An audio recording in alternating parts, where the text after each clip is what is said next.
Welcome to this week's podcast. My name is Tim Weigel. I'm team leader of the Lake Erie Regional Grape Program and the statewide grape and hops IPM specialist with the New York State IPM program.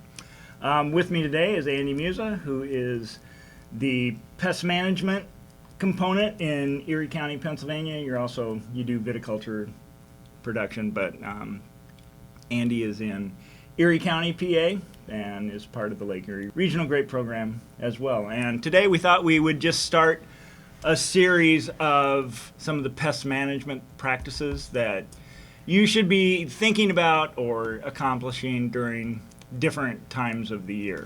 And today we're going to start out with the dormant season. We're getting close to dormant. We're going into the last week of October. Leaves are starting to fall in some of the vineyards, which isn't necessarily a good thing because grapes are still in them. What should growers think about going into the dormant season? What are some of the practices that they should think about? So during the dormant season, I think one of the first things that growers should do, they have a long period here from after harvest to when we're going to have a spring season and the buds are going to break. So in the meantime, I think it's a good idea for growers to sort of become familiar with the most common insects and diseases. So getting a hold of reference materials that we can provide as far as the 2019 New York and Pennsylvania Pest Management Guideline for Grapes. There's also a scouting manual coming out of Michigan State, which would be very useful.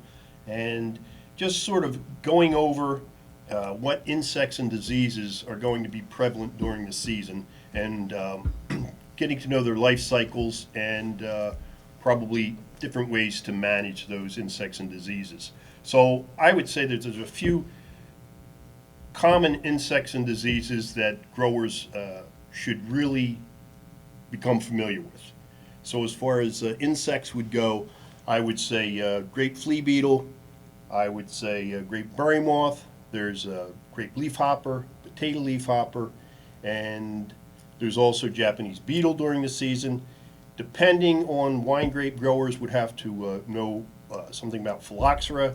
And then they would also have to probably, depending on what part of the state you're in, if you're in, say, southeastern Pennsylvania, grape root borer would be important.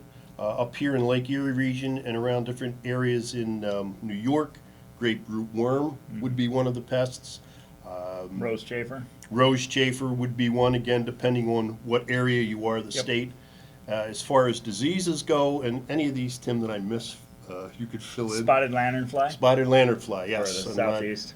For the southeast. I should remember you that. You should remember that one. But since it's not up here in the Lake Erie region, that's why I missed it. That we know of.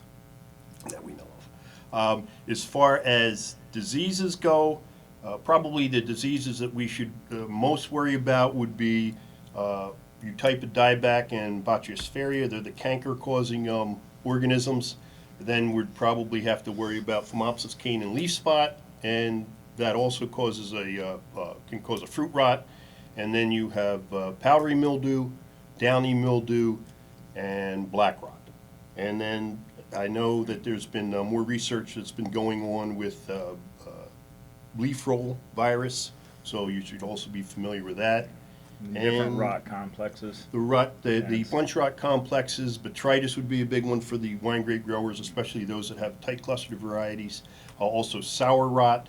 And then speaking of sour rot, I didn't mention the as far as fruit flies, which there's been a lot of work done in recent years at Cornell with both the disease-causing organisms that cause sour rot, which would be a combination of the bacteria, Acetobacter and Glucanobacter, I think.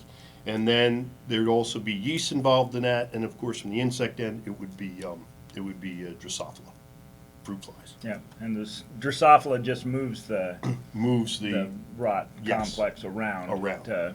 Basically, that seems like a lot of insects and diseases to worry about, but again, we're talking about the dormant season, so growers have a lot of time to find out about this information during that period. And you can always attend the Winter Growers Conference. And we have several speakers that are going to be talking about pests and as well as a lot of other interesting topics. So when a grower's out in the vineyard this winter pruning, what are some of the things that you mentioned Eutypa?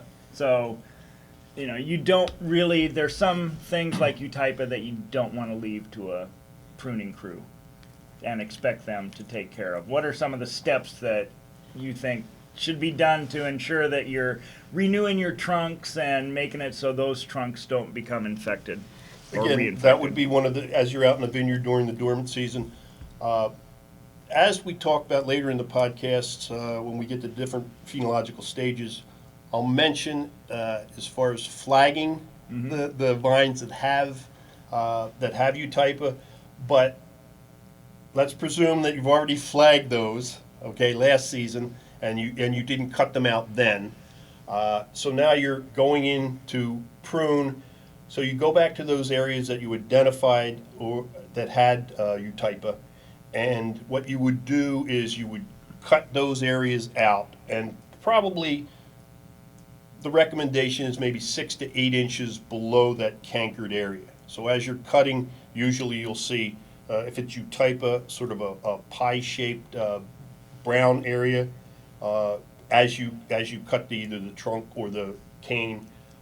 So keep cutting back until you get you no longer see any of that infected area, and that would be about 6 to 8 inches below that cankered area. And again, we'll talk a little bit about that when we go into when we're talking about the 10 to 12 inch stage, because that would be the time that would be the easiest to identify Eutypa symptoms. Yeah. Okay.